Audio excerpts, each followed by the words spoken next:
నాకు last worst player ఇచ్చిర్రు. అవును అదే నేను కదా నేను అది అంటున్నా. యాక్చువల్లీ నేను ఫస్ట్ టైం అది లాస్ట్ వర్స్ట్ ప్లే అనేసరికి నాకు షాక్ అయ్యాయి. ఏంటిది అంటే అప్పటి వరకు బానే ఉంది కదా ఎస్ అండ్ పర్ఫార్మెన్స్ సడన్ గా ఇచ్చారు ఏంటంటే మళ్ళీ చూస్తే షాక్ ఇచ్చావు నువ్వు అందరికి. అదే అంటే చెప్పినా ఫస్ట్ కదా. ఎలా అనిపించింది ఎందుకంటే వరస్ట్ ప్లేయర్ అని మొహం మీద అంటే ఆ, ఎవరు తీసుకోలేరు. అరే ఇలా అన్నారు ఏంటి నేను తక్కువ ఎస్ వీళ్ళకన్నా అంటే ఇక్కడ ఉన్న వాళ్ళకన్నా నేను తక్కువ అని అనిపిస్తుంది కదా. అవునవును. So how do you feel?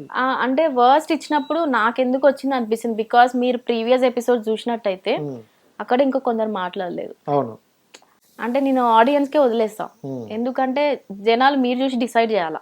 అవును ఇక్కడ మేము ఎంత అనుకున్నా కానీ అట్ లాస్ట్ మమ్మల్ని ముందుకు తీసుకోవాల్సింది మీరే.